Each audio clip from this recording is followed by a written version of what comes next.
You are listening to the sounds of the Right On Network.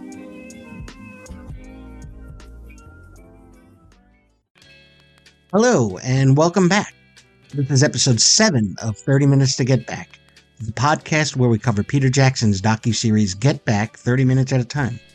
My name is Chris, and as always, I am joined by AJ. AJ, how you doing tonight? I'm doing quite well. I'm happy to be here with you, Chris, to talk about some Beatles. Just a peek behind the curtain on this same feed, we do On the Record Jams. And pretty soon you will hear me and Arthur talking about You Won't See Me by the Beatles on the Rubber Soul album. So I've been Beatle this week. That's outstanding. I can't wait to hear it. Yeah, I can't wait to put it out there.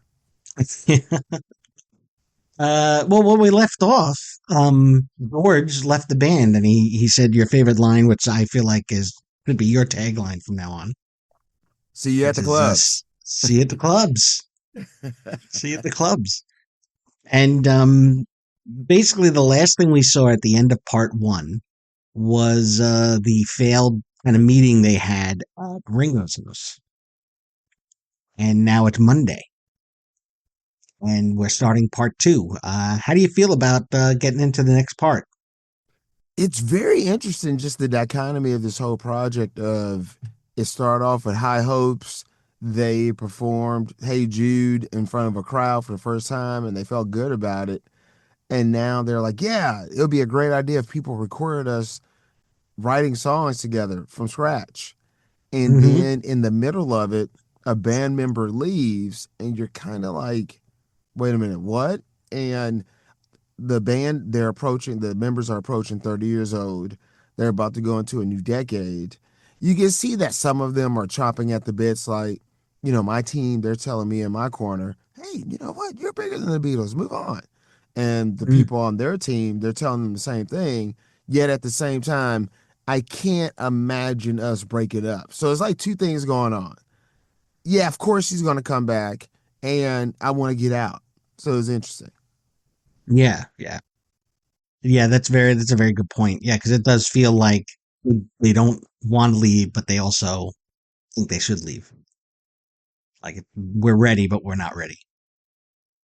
Now everything kind of feels a little dire right now, right? Because when we open up, the only one to show up is Ringo right away, and you're thinking, "Uh-oh, is nobody else coming today?" Because you got Ringo, and he's kind of holding court for a little while, right? He's talking to a couple of guys, and he's going over the events of the weekend, and it almost comes out like, maybe nothing's going to happen.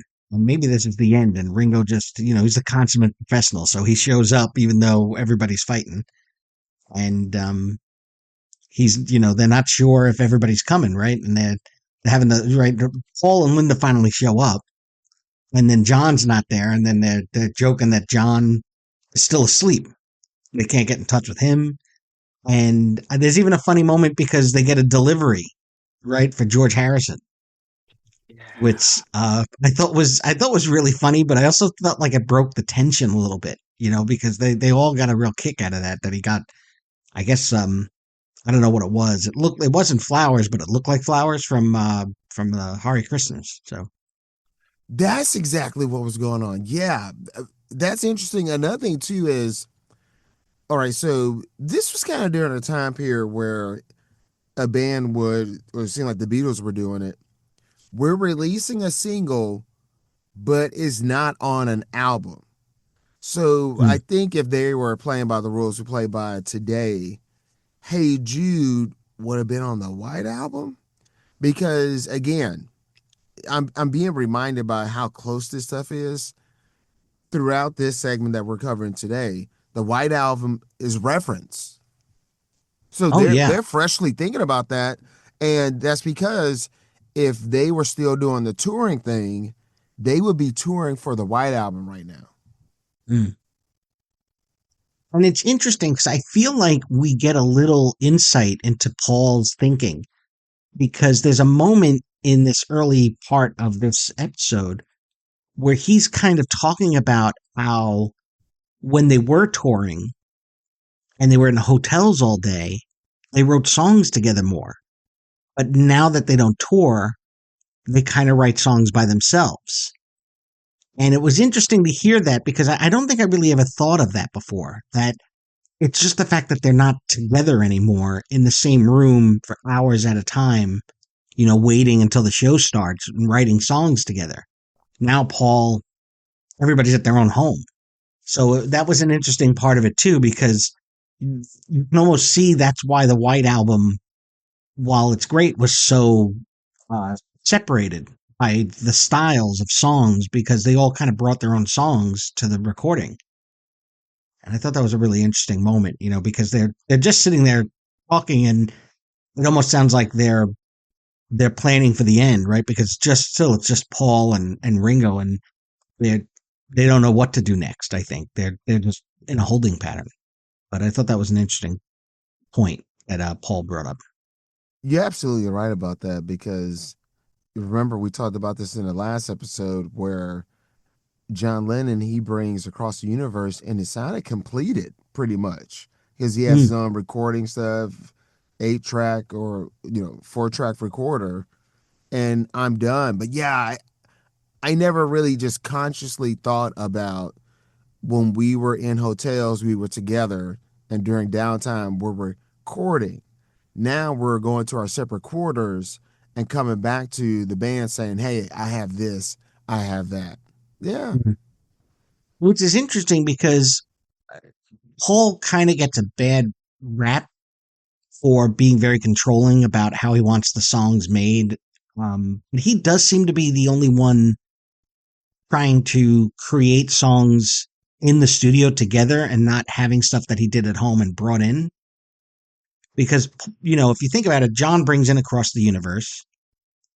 George has those songs he brings in, but Paul's creating his songs in that studio or in that, that theater. So it's soundstage. So it's interesting to think about that. It almost is like Paul was trying to force that old songwriting, you know, uh, click that they had um, together. And you see that later on in the episode when they're working on Get Back, that it's really collaborative there. And then the stuff that you hear where it sounds like he brought it in from home, that ends up on Hmm. McCartney. Yeah. Yeah. Um, John finally does show up. And this is when we get one of these really amazing moments, right? Uh, where they're talking, they go and have like a little meeting, like a little private conversation. And that's where they had the cameras, I mean the microphones rather in the flower pot, and it's very Tinker Tailor Soldier Spy because we're not getting any images, but we can hear this conversation. It's got to be the first time people got to hear this. I mean, besides people who are making the film, I don't think that this was something that was out there before this film came out. Was this okay? Like, should we have heard this? Right? I I mean, I'm guess pretty with sure Paul, they got it cleared by everyone's estate, but I'm like, should we have heard this? yeah, it's it's an amazing conversation when you listen to it too. I mean, it's almost like they're airing out their grievances about what's been going on with the band without kind of being jerks to each other. Does that make sense? Like Yeah, they didn't sound mad at each other, but they were really kind of like laying out. John was saying, you and I meaning Paul, have kind of been treating George like crap, and I can understand why he's gone. And there's even a moment where they both kind of talk about each other as if, well, you were the boss of the band, and then it's like, no, you were. And I thought that was a really interesting moment too.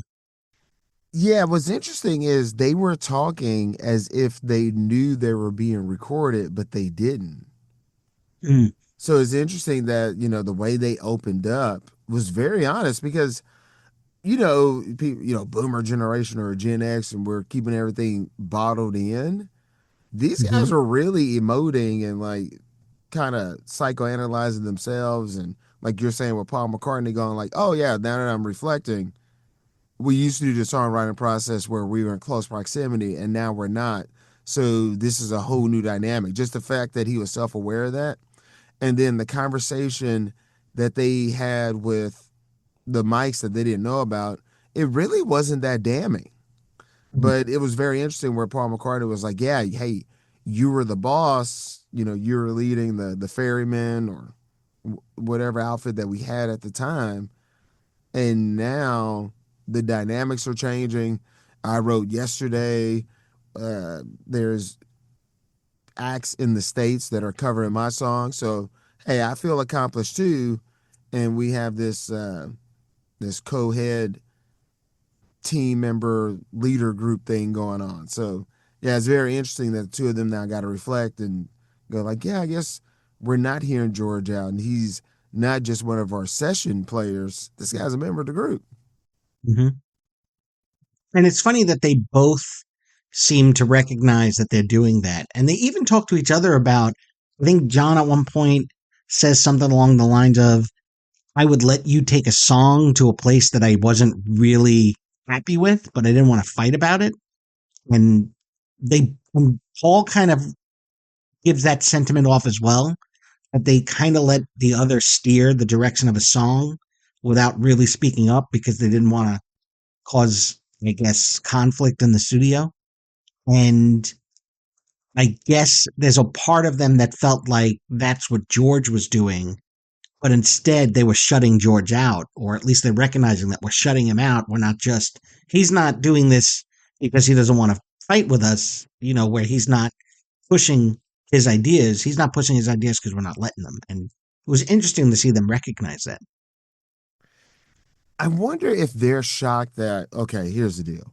We're going to go to his house and we're going to ask him to come back. And the fact that that didn't work. So I Mm, think they're really shook for about maybe this is it.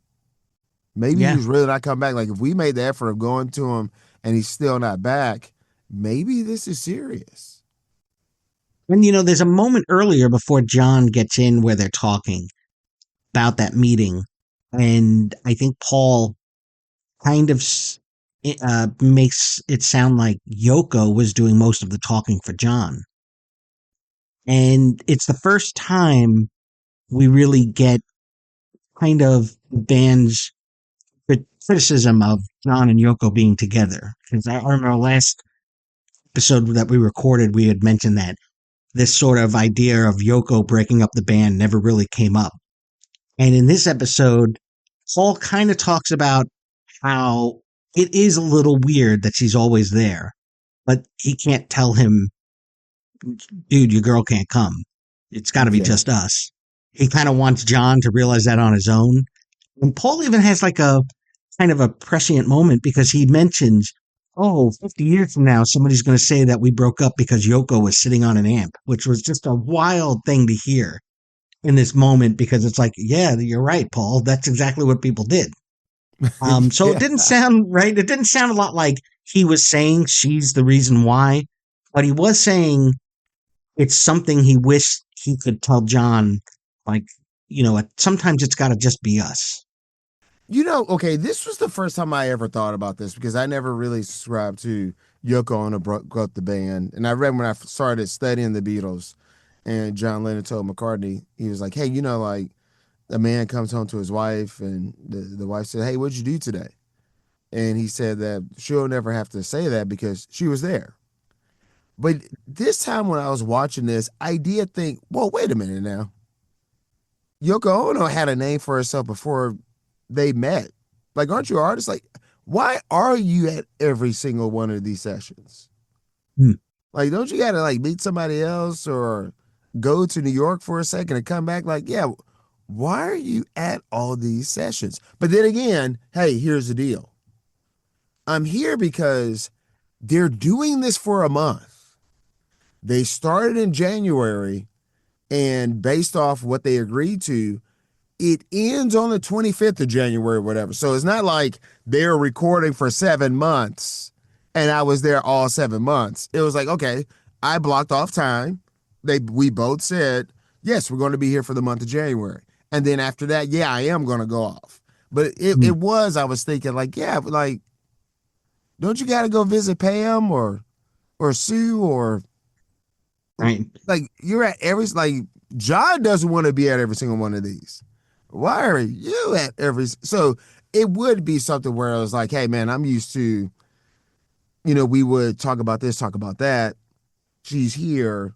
I mean, we can talk about it, but we're going to edit ourselves or it's going to be weird. So why? She Yeah. had all these things. But I think they also took it as, because they talk about this in one of the specials, the anthology specials. We knew at one point we were these army buddies, and then there'd be a time the wedding bells would come in and we go separate ways. So they're like, well, Mm. we knew this was coming. And for John, some of the stuff that I have read kind of suggests that Yoko was there to make sure John was there. That if she wasn't there to get him up out of bed and get him into the studio, he probably wouldn't show up. So I think part of her constant presence was that, and then it's also, Paul mentioned that John always goes overboard, so it must be a thing with him with women where he's infatuated with this woman, and so he needs to be around her all the time. That seems to be what Paul intimates there. So I think part of it too is, I guess, that where maybe she's thinking, I can't leave because if I leave, you know, he's gonna, you know, do heroin and sleep all day and never show up. Yeah, because remember you guys did you got to be there at 8 o'clock because of union rules or whatever. Right. Which kind uh, of goes back to, because at one point I think Paul said that as bandmates, right? He said something along the lines of like, as bandmates, they can't tell each other, hey, don't bring your girl. And he says, we need a daddy type, which kind of calls back to, Brian Epstein, where they're like, we need him to kick everybody in the tail to get us into the studio and to make sure everybody's on time. He was the one who wrangled everybody. But because he's not around, no one's going to, pick up any dust about anything with each other because they don't want to do that. and you would think that maybe George Martin would have some of that pull, but now that I think about it, I think George Martin is like, my only gig isn't the Beatles. I Mm. do other stuff. So like I'm not gonna be doing I'm not your father figure and guys, you gotta do this, you gotta do that. Like if you guys are messing around, that's your money, that's your expenses. I get paid either way. But I'm not playing Right. father Yeah. figure to you guys. Yeah. Brian Epstein was definitely more invested in, you know, being that figure for them. And again, George, I think I even remember in another documentary I'd seen where it seemed like this act was wearing thin on him. He didn't like this kind of aimlessness. He wanted to get in there, let's do the song, and let's get it done, not to meander around and, I don't have time for this. I have other stuff I can be doing.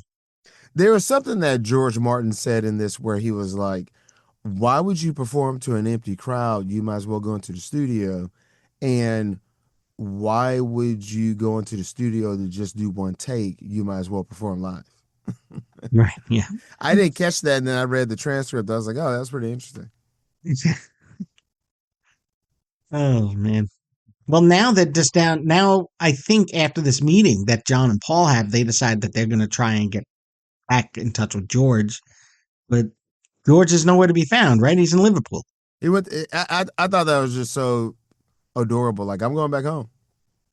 That's wild. Yeah, I took the first train out, man. So now they got to wait till he comes back on Wednesday, and it's Monday. So they have already discussed pushing the live show back because it was supposed to be the following week. And now I think they pushed it back 2 weeks because they knew that they weren't going to be ready because they were going to lose days in the studio. Even though they still do some work, they work on Get Back and they do a couple of other things, but they know that they have to wait till they talk to George to figure out what their next move is. And they're on a time crunch because they don't have an infinite amount of time with the studio. Right. And we see that, right? Because they're starting to wheel in the sets for the movie. What was the movie again? The Magic Christian? The Magic Christian. Yeah. So they're With wheeling Peter the sets in. Sellers. Yeah. Yeah, you're Which is seeing just them. Yeah, and again, okay, so it puts things in perspective and it humbles you because you're thinking like, oh, it's the Beatles. They can just Hmm. say, I want cheesecake from Brooklyn, and it's just going to pop up. No, that's not going to happen. Or, No. hey, it's the Beatles. If they go, like, we need 7 extra days, we'll just give it to them. No, a movie studio's, another film's coming in here. They're kicking Yeah. the Beatles out. They don't care that the Beatles are filming something. We're moving our No. stuff in. To me, it was an interesting bit of symbolism because they're standing still. They're right. Their momentum now is stopped. George is gone. This is the biggest crisis for them, to date. And the world around them, though, is still moving. It's still spinning. People are still doing stuff. Like it's almost like the Beatles are the biggest band in the world, and what's happening is really important for them. But the rest of the planet is still kind of going through their day by day. These guys got to get these sets set up. So you guys got to get out of here. Yeah. Like it's just an interesting bit of a juxtaposition there of the band being kind of stuck in mud because they can't move forward, and the world around them is just chugging along. Yeah, that's interesting. You're saying, like, hey, while you guys are stuck in mud, the Stooges are about to come out. Funkadelic with funk music, a whole another genre is about to really start hitting. You have Ozzy Mhm. Osbourne and Black Sabbath. So a whole nother kind of realm is about to happen while you guys are doing your Beatle thing. Right, right. And that kind of closes that day, right? They leave some of their equipment behind as a way of like proving that they're going to be back, Okay, right? this was hilarious because John Lennon was like, look, this is my favorite guitar. I'm leaving it here. This is proof I'm coming back. Right, And right. again, I love that kind of stuff because you're like, oh, they don't care, right? They're just going to just go through guitars, right? No, I'm not just going to go through Hmm. guitars. This isn't like garage rock in the 90s where we're smashing guitars and Gibson is giving us another one or however that worked. No, I have the set list from like our 1965 show on here. I'm coming back for this. That's Right. cool. I thought that was cool.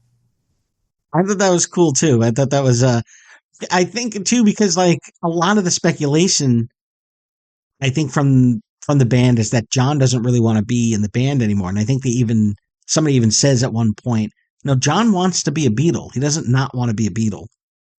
And I almost feel like he does that on purpose because everybody thinks he's the next one to go. So far, he seems very sensible in this, and he seemed like he had a lot of emotional intelligence because the way they were cutting the film, it seemed like he was hyper aware of them blocking out George and George not getting his say in. And Paul Hmm. McCartney was either willfully ignoring it or whatever. But Paul McCartney is on his own thing right now. Yeah. Which, when day 9 starts, right? I think we get into day 9. He's kind of holding court himself. He's got an audience. He's playing the piano. He's like explaining songwriting to the TV crew. He looks like he is in his element because everybody is looking at him like he is a shining star. I mean, he is, but it's just him and Ringo's like kind of horsing around after he shows up with the camera. But Paul like plays an older song and then he plays Martha My Dear and he's talking to the cinematographer I think of the film.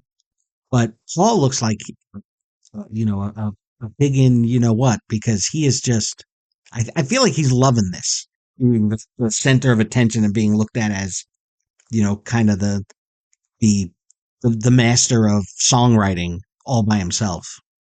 Yeah, it's like he's media savvy. It's like you have Dr. J and Michael Jordan. They don't really know what the NBA is going to turn into, and then you have Hmm. LeBron James, where he's. I'm not. I'm saying this in a neutral way. He's kind of calculated. Where I know how this look will come off. I know what my legacy will be if I do this. Like I'm conscious of this, and it's like Paul McCartney is too, where he was like, "Hey, they're filming this. They need moments." So I'm going to be talking Hmm. to this young fella, and I'm going to tell him like, "Hey, all of history of music is on this piano."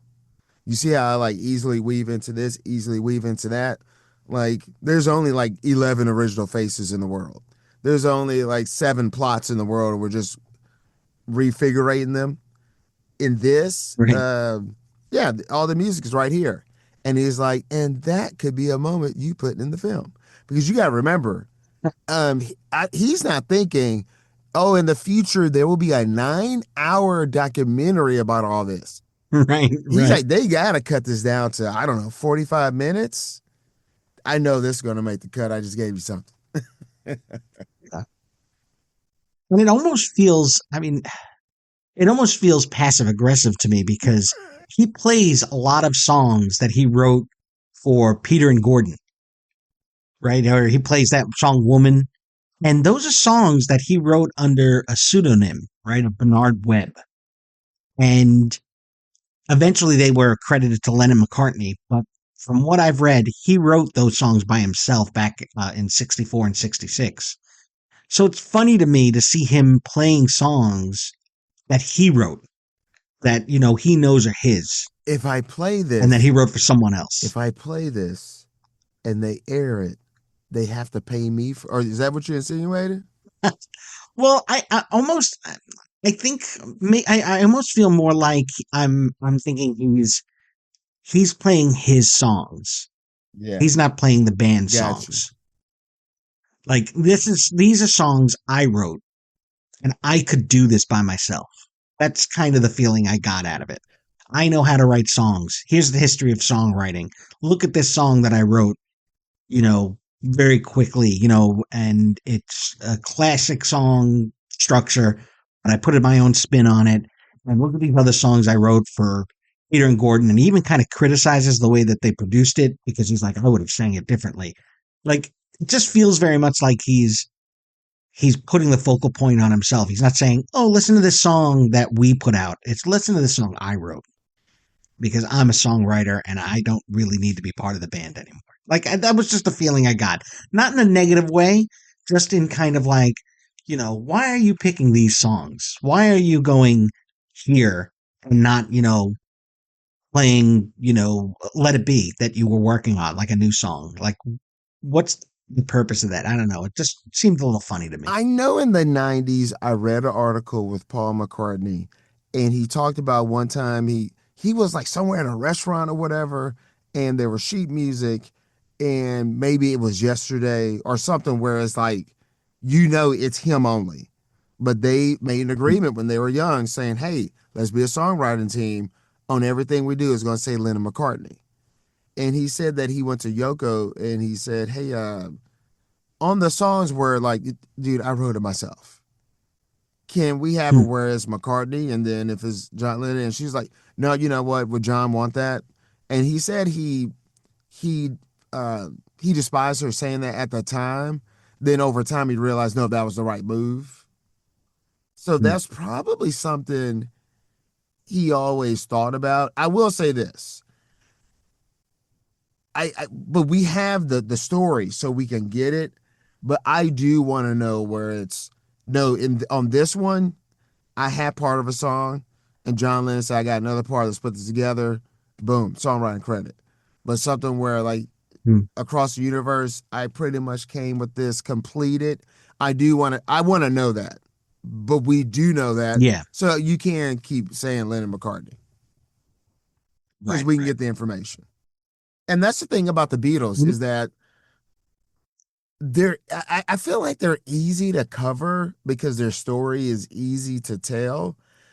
And there's so Mhm. much documentation about it because with other bands, they're wonderful and they're great, but they're just doing the greatness and moving on. And it's not that much documentation. Mm. So I just wanted to put that out there. Yeah. No. No. Yeah. That makes a lot of sense because it's something that everybody can talk about because there's enough out there for everyone to be familiar with the story. There's so much out there. We have a 9-hour documentary about just a month of their lives. But yeah. Yeah. That's how much That's wild. documentation that's on here. And it's not glam. It's not like, oh, well, yeah, of course, because, they're the Beatles and they had things thrown at them. Hmm. This isn't glamorous and it was expensive. No. It's a project they did and they captured a month of their lives. Yeah, I mean, even at the beginning when they were talking about the program, he was saying, well, if we edit out all of the ugly stuff, we're only going to have a boring 15-minute movie. Wow. So he was saying he didn't know how much they wanted on film for people to see of what was happening. Because this is before, reality TV where it's performative drama. Now it's, there's real stuff going on. And he's like, I don't know if you want this out there. So what are we going to cut? Are we going to cut a movie that shows this? Or are we going to cut a movie that doesn't? And so, yeah, like you said, it kind of, with all this documentation, this is just 2 weeks of, or a month of their lives, and there's so much going on. It's just, imagine what the White Album was like, or what the future is like when they move on to do something else. Chris, It's wild. we covered 30 minutes of our episode, and George isn't back. Yeah, he's not back. This episode, if you're watching this a half hour at a time, there is no guarantee he's coming back, right? Yeah. Yeah, it's sad. It's a real cliffhanger. Yeah. It was a cliffhanger last episode, and we're still cliffing. We're still hanging. Yeah, it's almost like that episode after the cliffhanger where they don't answer you.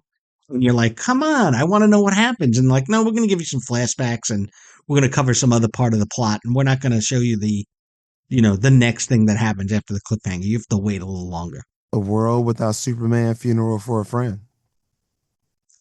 Right. Yeah. Yeah, that's what we have here. We have a couple of episodes with no George, and I'm sad about that. Yeah. So, all right. So, where can the people reach us? You know what? Go to 30getback@gmail.com. Let us hear your feedback. I would like to know, how did you come across this documentary? Did you watch it on Disney Plus?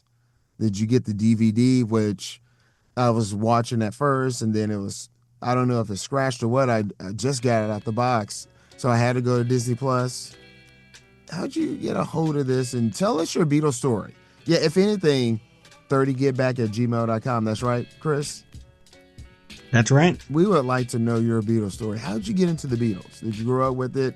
Were your parents playing it when you were in the backseat of the car, or playing on Saturday mornings where you were cleaning up? How did you get introduced to the Beatles? Were you in junior high and someone handed you the cassette tape and say, hey, check this out? What's your story? I would like to know.